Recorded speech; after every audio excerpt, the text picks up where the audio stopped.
My daughter was sentenced to 10 years in prison, and she says it's all my fault. Those were the words echoing in my head as I sat in the cold, airless courtroom, my hands clasped so tightly in my lap that my nails dug into my skin.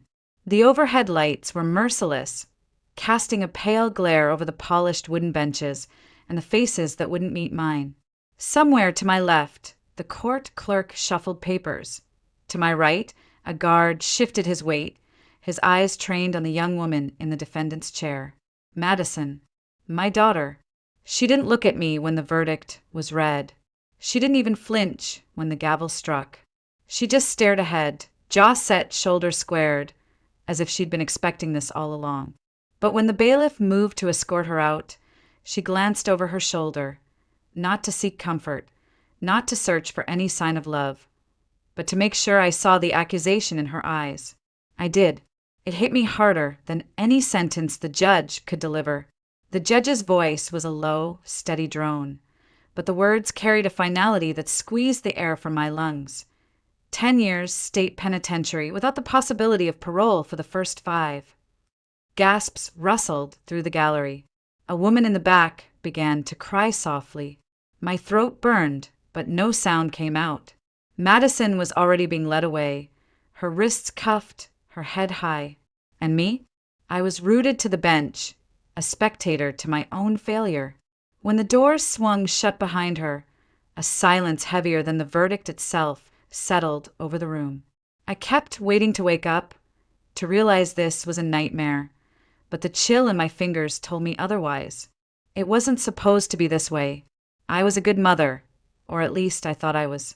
I worked hard, kept a roof over our heads, tried to teach her right from wrong. I told myself that if I loved her enough, she'd be okay. But somewhere along the way, I lost her. Maybe it was the day her father walked out. Maybe it was long before that. Or maybe I never really had her to begin with. The bailiff's footsteps faded down the hall, and with them, any illusion I had left. The last image of her burned into my mind wasn't of the little girl who used to curl up on my lap with a book. It was of the young woman glaring at me through the thick glass of the defendant's booth, telling the court in her own silent way that this was all on me. I pressed my palms together, forcing my breath into some semblance of control, but my mind was already spinning backward, clawing at the threads that had unraveled to bring us here. Seabrook, Oregon. The sound of waves against the rocky shore, the cry of gulls overhead, the way the air smelled of salt and cedar. My mother's house with its peeling white paint and the porch swing that never stopped creaking. That's where it started. Or maybe that's where it started to fall apart. We'd always been a small family, just me and my mother, Patricia. She raised me on her own in that little coastal town, teaching me how to fix a leaky faucet, how to drive stick, how to stand my ground when people underestimated me. She was as steady as the tides, and I thought I'd inherited her resilience. I thought I could weather anything, even heartbreak. But nothing could have prepared me for what came after I left Seabrook for college. I thought I was running toward a brighter future. Instead, I was walking straight into the storm that would change everything. As I sat in that courtroom, the smell of old wood and stale coffee filling my lungs, I realized I'd been here before, not in this exact place, but in this exact feeling. The moment when you know something is breaking and you can't stop it. Back then, it was just the creak of the porch swing, the low hum of my mother's voice in the kitchen, and the whisper of waves beyond the dunes. It was the safety I thought would always be waiting for me. But I left it behind. I left her behind. And the next time I returned to Seabrook, I wasn't the same girl who'd left. I was someone who'd already lost more than she could carry. I should have seen it coming. The choices I made, the people I trusted, they all led here. To this moment. To Madison's sentence. To the gavel's echo, still pounding in my ears. How did we end up here? I wish I had an answer. But to understand that, you'd have to go back with me. To a winter in Portland, the glint of ice under a canopy of string lights, and the first time I met Chase Whitman. And to the moment I thought my life was beginning, when in truth it was already unraveling, Portland, Oregon. Winter of 2004. The city was wrapped in a thin veil of fog, the kind that softened streetlights into halos and made every sound feel closer. I remember the way my boots crunched over frost as I walked toward the outdoor rink at Pioneer Courthouse Square, my scarf pulled high over my cheeks, my breath curling in the cold. I'd only been in Portland for a year, juggling classes at the university and a part-time job at a bookstore that smelled of paper and cinnamon coffee. That night was supposed to be a break, a chance to forget exams and bills, to glide under the glow of string lights like I was part of some winter postcard.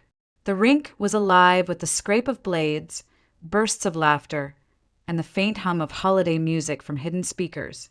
I tightened my laces, stepped onto the ice, and let the chill sting my nose. That's when I saw him. He was leaning against the rail, one hand shoved into the pocket of his dark coat, the other holding a paper cup that steamed in the cold air. His hair was the kind of dark that caught gold under the lights, and his smile, aimed at a little boy tumbling onto the ice, was easy and unguarded. He didn't look like the kind of man who'd change my life, but then people rarely do in the beginning. I skated past, pretending not to notice when his eyes followed me. It wasn't until my second lap that he stepped onto the ice, his movements confident, as if he'd been born on skates. He matched my pace easily.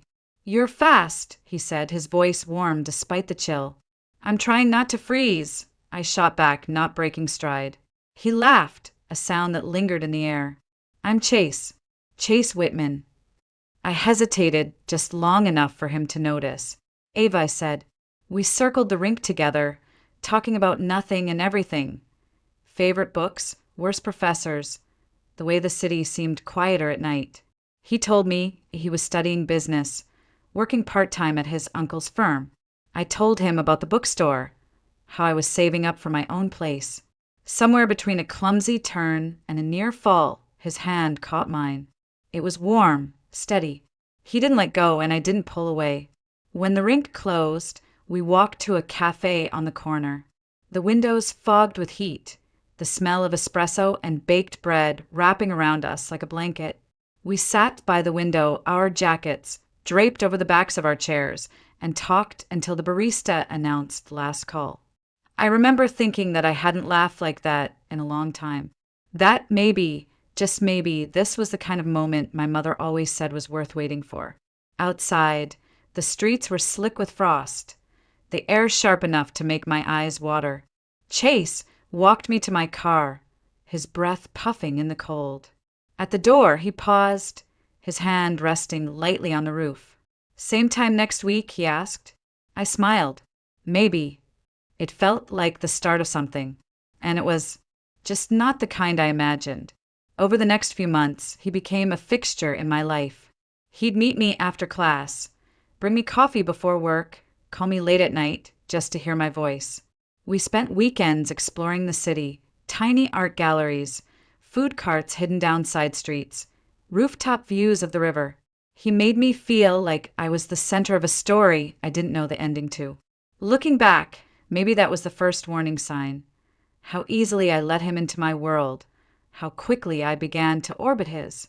There was a night in late February when we stood on the Burnside Bridge, the Willamette River dark and restless beneath us. Snowflakes clung to my hair, melted against my skin. Chase looked at me with an intensity that made my chest tighten. "You ever feel like you're exactly where you're supposed to be?" he asked. I nodded because in that moment I did. But I didn't know that sometimes that feeling isn't destiny, it's a trap. If I had, maybe I would have turned away then. Maybe I wouldn't have let myself fall so quickly, so deeply. I didn't know it yet, but the night I met Chase Whitman was the first step on the path that would lead me back to Seabrook and to the cold bench of a courtroom, watching my daughter being led away in handcuffs. And by then it would already be too late to change the ending. The first year with Chase felt like a movie I didn't want to end.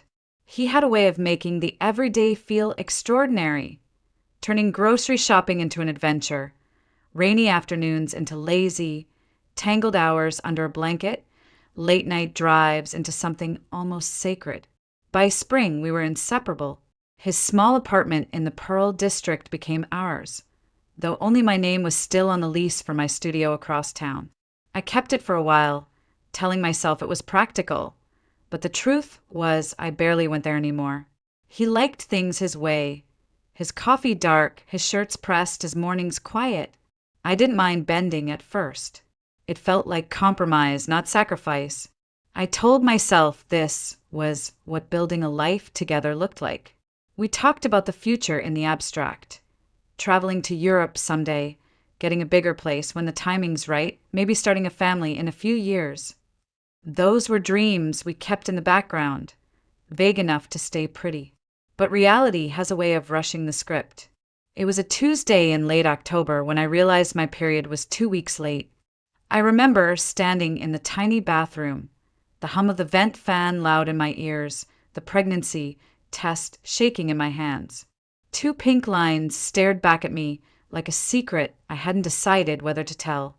For a full day, I carried it around like something fragile, rehearsing how I might tell him. I imagined a quiet dinner, his eyes lighting up, maybe even tears. I let myself believe he'd be surprised but happy. When I finally told him, it was nothing like that. He'd just come home from work, tie loosened, eyes shadowed with exhaustion. I set his coffee down on the table and said softly, "Chase, I'm pregnant." He froze, coffee halfway to his lips. "You're what?" "I'm pregnant," I repeated, my voice barely above a whisper. There was a long, heavy silence. Then he set the cup down and leaned back in his chair, arms crossed. We talked about waiting, Ava. This isn't the plan. I tried to smile through the knot in my throat. I know it's sooner than we thought, but no, his voice was sharper now, cutting through mine. This changes everything. I'm not ready for this. We're not ready.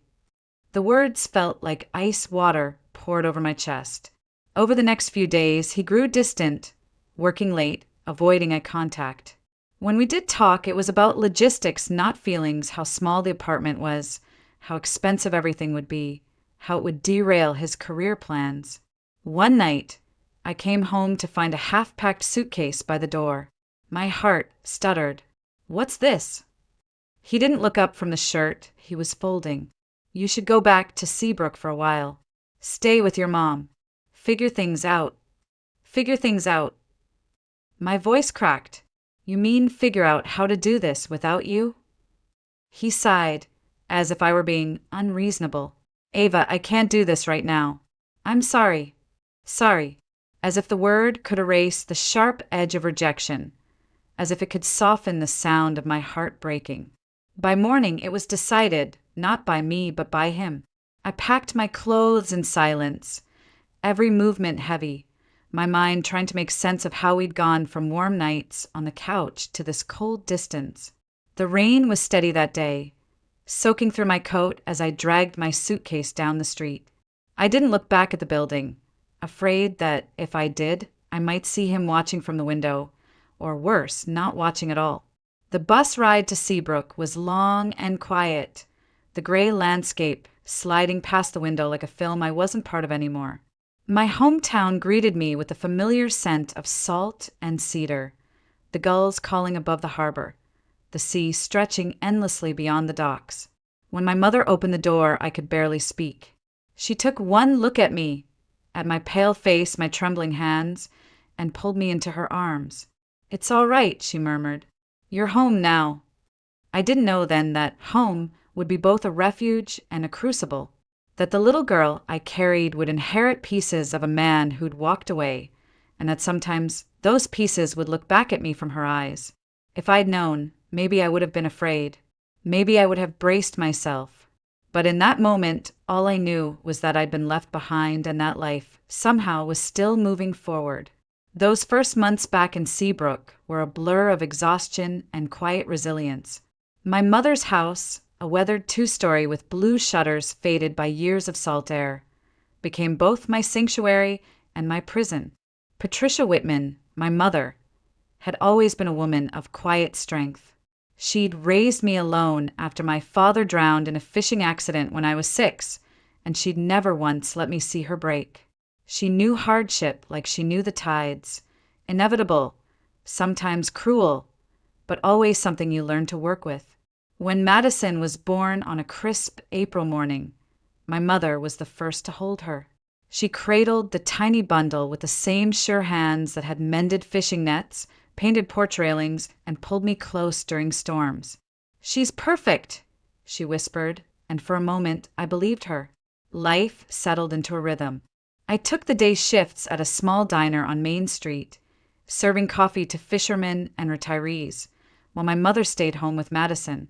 In the evenings, I'd come through the door to find them curled together on the couch, my mother humming an old lullaby, Madison's small fingers tangled in her sweater. There were nights when I'd stand in the doorway, watching them, feeling something bittersweet swell in my chest. Gratitude, yes, but also a faint unease I couldn't name. It was as if Madison, still so tiny, already belonged to my mother in some unspoken way. My own bond with her was different. I loved her fiercely, but the fatigue of balancing work and motherhood left me raw. Some nights, when she cried for hours, I'd pace the creaking hallway until my mother would take her from my arms. "Go rest, Ava," she'd say gently, and I'd collapse into bed, the guilt gnawing at me. As Madison grew, she became the darling of the neighborhood. Everyone knew her, her wide hazel eyes, her quick smile, the way she'd run straight into my mother's arms whenever we came home. At first, I told myself this was good. She was loved. She was safe. But small things began to unsettle me. The way she sometimes looked at me as if I were the visitor, not the parent. How she'd run to my mother for comfort when she fell, bypassing me entirely. And then there were moments, fleeting but unmistakable, when her expression would shift and I'd see Chase's eyes looking back at me. That same sharp glint when she didn't get her way. That same stubborn set of the jaw. One evening, when Madison was about 4, I came home to find her perched at the kitchen table, eating cookies before dinner. "Madison," I said gently, "you know we eat dessert after." She looked at me, crumbs on her chin, and said flatly, "Grandma said it's okay." My mother, rinsing dishes at the sink, didn't turn around. "She was hungry, Ava. It's just a cookie." "It's not about the cookie," I murmured, more to myself than to her. But that was the thing. My rules were suggestions easily overruled. My authority always secondary. Still, I told myself not to make a battle. Madison was happy. My mother was helping me. And I needed that help more than I wanted to admit. When Madison started kindergarten, I thought maybe things would shift. We'd have our own routines, packing lunches together, walking to school. But even then, she'd come home chattering about how Grandma had picked her up early for ice cream, or how Grandma said she didn't have to do her reading if she was tired. It was love, I told myself. Just love. And yet, on quiet nights, lying in bed listening to the hum of the sea outside, I'd wonder if my daughter would ever see me as the anchor in her life, or if she'd always drift toward the safer, steadier shore of my mother. The first real crack came the summer she turned 11. I'd planned a day at the beach, just the two of us. I imagined building sandcastles, eating fish and chips from the pier, maybe even sharing something real about our lives. But when I told her, she wrinkled her nose. "Can Grandma come?" I smiled tightly. I was thinking just us, Maddie. Some time together. She hesitated, then shrugged. "Okay, but it's more fun with Grandma." It stung more than I wanted to admit. That night, as I watched her sleep, her hair fanned out across the pillow, her small hand curled loosely near her cheek, I felt a chill of recognition. The distance between us wasn't new. It had been growing quietly for years, like a tide pulling back so slowly you didn't notice until the water was gone. I didn't know it then, but the next few years would turn that tide into a riptide, one that would drag us both into deeper waters than I could have imagined. By the time Madison turned 15, the distance between us had hardened into something almost tangible, like a wall we both knew was there but refused to name. She was beautiful in a way that startled me sometimes, with the kind of striking features that turned heads on Main Street. Those hazel eyes, sharp and knowing, framed by a halo of chestnut hair that caught the sun. But there was something else there now, an edge, a restlessness, a hunger for something beyond the sleepy streets of Seabrook. It started small. Missed curfews, homework that mysteriously disappeared, a new group of friends I didn't recognize, kids with chipped black nail polish and cigarettes tucked behind their ears, lingering outside the gas station on the corner. One night, I came home from the diner to find Madison slipping through the front door at nearly midnight. "Where have you been?" I asked, keeping my voice calm. "Out," she said, shrugging out of her jacket. "Out where?" "Just out. Why do you care?" Her tone was sharp, dismissive, and something inside me flared. "Because I'm your mother, Madison. It's my job to care." She rolled her eyes. The gesture, so practiced, cut deeper than any argument. "You're overreacting. Grandma doesn't care." I glanced toward the living room, where my mother sat knitting, her eyes fixed firmly on her yarn. She didn't intervene. She never did. And that silence, more than anything Madison said, made me feel like I was standing on quicksand. Then came Ethan Cole. I first saw him leaning against a battered pickup outside the high school, a cigarette dangling from his lips. He was older, 19, maybe 20, with a crooked smile that didn't reach his eyes. Madison climbed into his truck like she'd done it 100 times. That night, I waited up. When she finally came in, the smell of smoke clinging to her hoodie, I asked, "Who's Ethan?" She froze for half a second before tossing her bag onto the couch. "He's just a friend." "He's too old for you." She laughed, a sharp sound that didn't belong to the little girl I once rocked to sleep. "You don't know anything about him." Over the next few months, Ethan became a shadow in our lives, never at our door, but always somewhere Madison was. Her grades slipped. Money went missing from my wallet. I found a half-empty bottle of vodka under her bed. I tried everything, grounding her, taking away her phone, even begging her to talk to me. Each attempt only pushed her further away. "You're just trying to control me," she spat one night, slamming her bedroom door so hard the frame rattled. The breaking point came on a rainy Thursday in March. I came home early from work, the diner slow because of the storm. The house was quiet, too quiet. Madison's room was empty, her bed unmade, a window left open to the damp salt air. I called her cell. No answer. I called my mother. "She's not here, Ava," Patricia said, her voice tight. Hours later, just after midnight, headlights swept across the driveway. Madison climbed out of Ethan's truck, her hair plastered to her face from the rain. "Get inside," I said, standing in the doorway. She brushed past me, the scent of whiskey hitting me like a slap. "I'm fine," she muttered. "You are not fine," I said, my voice shaking now. "You're 15, Madison. This stops now." She turned, her eyes cold. "You can't make me. You're never here. Grandma's the one who takes care of me. You're just—" She stopped herself, but the words hung in the air, heavy and unspoken. Just what? Just the woman who gave birth to her? Just the one who paid the bills? The next morning, she was gone. No note, no call. Just an empty room and a closet missing half its clothes. I searched everywhere. Friends' houses, the pier, the rundown apartments near the edge of town. Nothing. Patricia tried to comfort me, but I could see the worry etched into her face. "She'll come back, Ava. She's testing her limits." But days passed, then weeks. Every time the phone rang, my stomach twisted. Every knock on the door sent my heart racing. When she finally did come back, it wasn't because she wanted to. It was because trouble had found her. It was during a business trip to Newport that the first flicker of light broke through the fog that had settled over my life. I hadn't planned to go.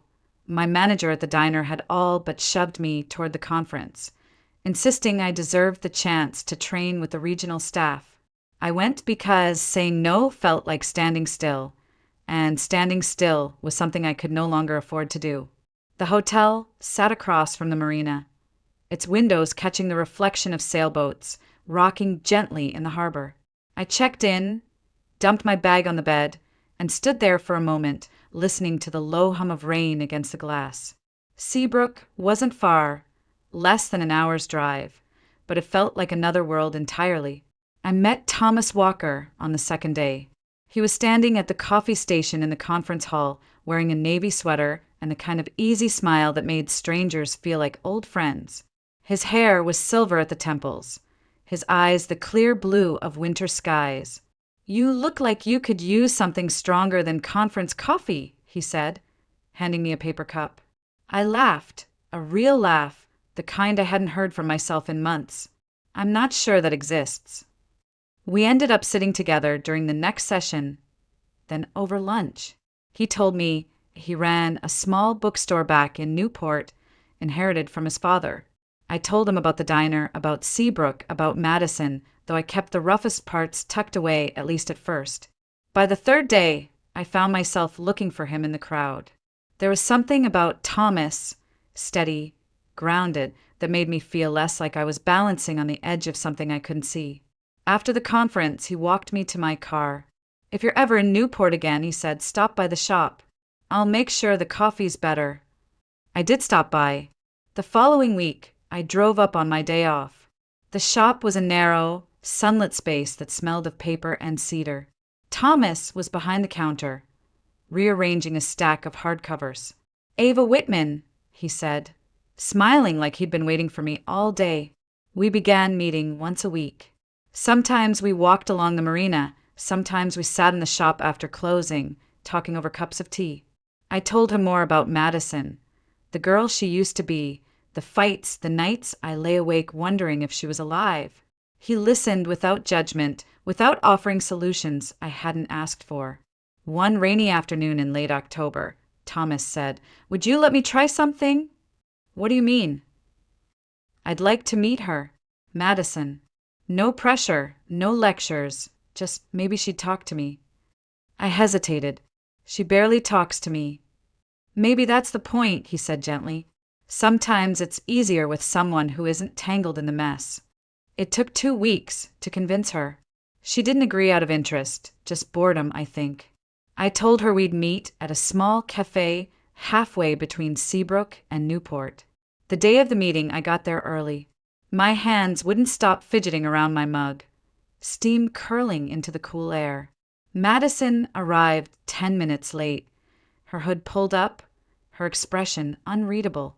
"This is Thomas," I said, my voice careful. He smiled at her like she was the only person in the room. "I've heard a lot about you." She didn't answer right away, just stared at him, then at me. But she sat down. For an hour, they talked, or rather, Thomas asked questions, and Madison gave answers that grew longer as the minutes passed. I didn't say much. I just watched, something warm and fragile settling in my chest. When it was over, Madison stood. "I'll see you around," she said to Thomas. To me, she added, "Don't make a big deal out of this."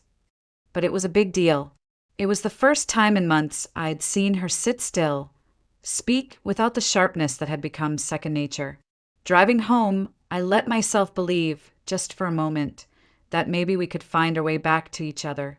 That maybe, with Thomas's help, we could bridge the distance. I didn't know it then, but that afternoon in the cafe would be the last time I'd see her before everything collapsed. The call came just after midnight. I was half asleep on the couch, the TV humming low in the background, when my phone lit up with an unfamiliar number. My first instinct was to ignore it. Calls at that hour rarely bring good news. But something in my gut told me to answer. "Ms. Whitman." The voice on the other end was clipped official. "This is Officer Ramirez with the Newport Police Department. We have your daughter in custody." For a second, I couldn't make the words make sense. "There must be a mistake," I said. "I'm afraid not. She was arrested tonight on possession with intent to distribute." The air seemed to vanish from the room. "Where is she? Is she hurt?" She's fine. She's at the station. You can come down now. By the time I pulled into the parking lot, rain was coming down in sheets. The fluorescent lights above the entrance flickered against the wet pavement, the hum of the sign loud in the stillness. Inside, the smell of disinfectant and stale coffee hit me like a wall. They led me to a small interview room. Madison was already there, sitting on the far side of a metal table, her wrists free, but her posture defensive. She looked older somehow, her eyes darker than I remembered from the cafe just weeks ago. What happened? My voice was barely above a whisper. She leaned back in the chair, her expression flat. You don't need to play dumb, Mom. I'm not playing, Madison. What are you talking about? You did this, she said, her tone icy. You made me into this. The words hit harder than any slap. I've done everything I could to keep you safe, I said. I know. You did everything to control me, to keep me under your thumb. And now look at me. Her laugh was sharp, bitter. 10 years. That's what they're saying. 10 years. My chest tightened until it hurt to breathe. The amount she was carrying, Officer Ramirez said from the doorway, his voice neutral. It's a serious charge. I turned back to Madison. Why, baby? Why would you? Don't call me that, she snapped. I'm not your baby. I'm your mistake. It was as if the floor had dropped away beneath me. I reached for her, but she pulled back, folding her arms like armor. They let me see her again a week later, after she'd been moved to the county jail.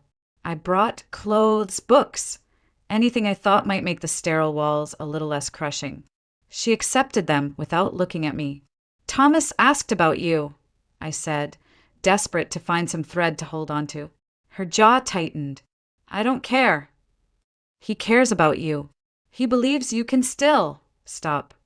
Her voice was cold enough to freeze the air between us. I don't want his pity, and I don't want yours. We sat in silence, the hum of the fluorescent light above us filling the space where our words should have been. I wanted to tell her I loved her, that I would be there no matter what. But the words felt useless, flimsy against the weight of everything between us. When the guard came to take her back, she stood without looking at me. As she reached the door, she said, almost to herself, "This is on you, Mom. All of it." I watched her walk away, each step pulling her further into a world I couldn't follow. That night, I drove back to Seabrook in the dark, the ocean hidden beyond the cliffs, its roar muted by the storm. Thomas was waiting on my porch, a blanket over his shoulders, a mug of tea in his hands. "I'm sorry," he said as I stepped into the light. I sank into the chair beside him, the damp seeping into my bones. "She hates me," I whispered. "She's hurting," he said gently. "It's easier to aim that hurt at the person who loves you most." I don't know if I can fix this. He looked out at the rain. Maybe it's not about fixing it. Maybe it's about standing here until she's ready to turn around. I didn't answer. The storm raged on, the wind rattling the windows, but Thomas stayed beside me, silent, steady. I didn't know it then, but we didn't have much time left together. And Madison, she was about to disappear from my life in a way I couldn't imagine. The first sign something was wrong with Thomas came quietly. He canceled dinner one night, saying he'd caught a cold. By the following week, the cold had turned into fatigue, and soon after, fatigue became weight loss he couldn't hide. I offered to take him to the doctor, but he brushed me off with that easy smile of his, the one that always made me feel like the world was just a little more manageable. It wasn't until I found him doubled over in his kitchen, gripping the counter to stay upright, that he finally agreed. The diagnosis came fast, stage 4 pancreatic cancer. The words felt impossible to process, like the doctor had spoken them in another language. I remember staring at the chart, at the neat black print on white paper, and thinking how absurd it was that something so devastating could look so ordinary. Thomas tried to keep things light in the weeks that followed. We still sat on my porch, still talked about the sea and the gulls and the way the light hit the water at dusk. But there was a new fragility to him, like a thread stretched too tight. When the end came, it was on a quiet morning in late spring. I was sitting beside his bed, holding his hand, when his breathing slowed, then stilled. The silence that followed was immense, like the world had paused just to acknowledge his absence. In the days after, I moved through the motions, calling relatives, arranging a small service, answering messages from people whose names I barely remembered. But one thing kept circling in my mind: a small, sealed envelope Thomas had left with my name on it. It took me a week to find the courage to open it. Inside was a short letter written in his neat, steady hand. "Ava, if you're reading this, it means I've gone where I can't keep my promise to you in person. So I'll make it here instead. Don't let Madison's anger be the last thing between you. She's lost, but she's still your daughter. And I believe, more than anything, that she can find her way back if she knows you're waiting. I've left what I can to make her path easier. Use it if she's ready. I trust you'll know when that day comes." Thomas, my hand shook as I read it again, the ink blurring through my tears. 2 weeks later, I got word that Madison had been granted a brief furlough to attend Thomas's memorial. I didn't expect her to come to the house afterward, but late that evening, I heard the sound of the front door creaking open. She stepped into the kitchen, her hair damp from the fog, her eyes wary. In her hand was the envelope with her name on it, the one Thomas had left for her. "I just wanted to get this," she said, her voice low. I nodded, not moving closer. "It's yours." For a long moment, she didn't leave. She just stood there, turning the envelope over in her hands. Then she looked at me, really looked at me, in a way she hadn't in years. Neither of us spoke. I didn't ask her to stay, and she didn't offer. But there was something in her gaze, a flicker, a crack in the wall she'd built. Finally, she nodded once, almost imperceptibly, and walked toward the door. Just before she stepped out, she paused. "Mom." "Yes." My voice caught. "Thanks for not giving up." And then she was gone, swallowed by the fog. The next time I saw her was months later, on the shore at low tide. She was sitting on the rocks, staring out at the horizon. I walked over, sat beside her. The gulls wheeled overhead, the ocean stretched endless and gray. She didn't speak, but after a moment, her hand found mine. We sat like that, the salt air in our lungs, the steady pulse of the waves between us. It wasn't a reunion, not yet, but it was something, a thread, fragile but real, stretching between us. And for the first time in years, I let myself believe it might hold.